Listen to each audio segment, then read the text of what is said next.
Bonjour à tous et bienvenue sur cette petite escale astro concernant les énergies du 18 mars. Alors avant de vous parler de l'aspect de cette journée, je tenais à vous remercier sincèrement pour vos retours concernant la vidéo du conte Le Crabe, le Scorpion et la Sirène. Vos commentaires, partages et messages, qu'ils soient publics ou privés, m'ont beaucoup touché et j'ai été très sensible à la résonance que cette histoire a pu susciter en vous.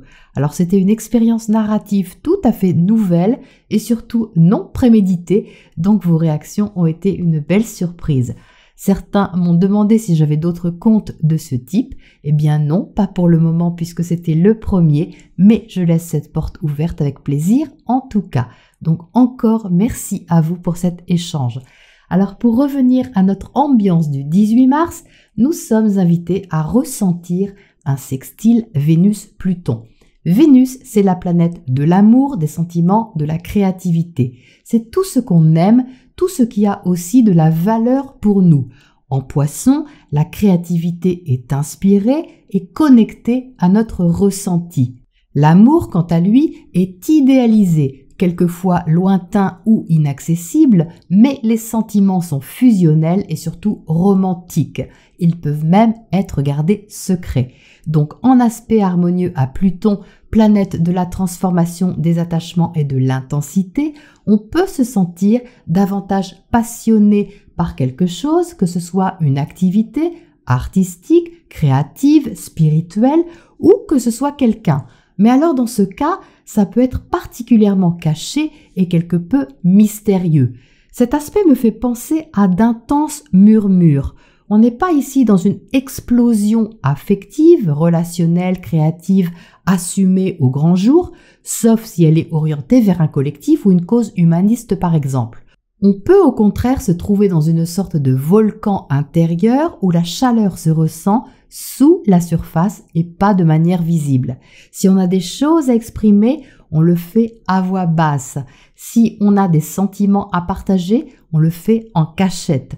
Si notre amour s'intensifie, l'autre ne le sait peut-être pas ou ne le voit pas, à moins qu'il le devine ou le ressente intuitivement, mais le mystère peut rôder avec une connexion presque mystique. Alors que ce soit délicieux ou douloureux, on harmonise les deux dans une douce intensité. Il ne faut pas oublier que Vénus est toute proche du Soleil, donc l'envie d'aimer et de créer est plus forte. Le Soleil, lui aussi en sextile à Pluton, vient peut-être juste avant d'apporter une prise de conscience. Peut-être qu'il a éclairé subtilement ce qu'il y avait à creuser en nous. C'est donc une journée pour ressentir ce dans quoi nous avons envie d'investir, corps et âme, sans se perdre.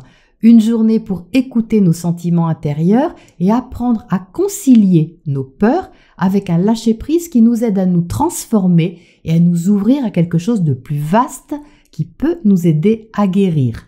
Nous entamons une phase de croissance. La lune en taureau forme son premier sextile au soleil, donnant une envie de confort émotionnel, de sécurité et un besoin de nous ouvrir avec gourmandise vers la concrétisation de nos idéaux. Gardons à l'esprit que cette lunaison est un parcours initiatique à elle toute seule et qu'elle nous demandera de passer du rêve à la réalité, quelle que soit cette réalité, avec un passage à l'action bientôt plus affirmé. En attendant, profitons de ces intenses murmures de cœur intérieur pour ressentir, goûter, aimer, donner et je vous retrouve très vite pour la prochaine escale. Belle journée à vous tous.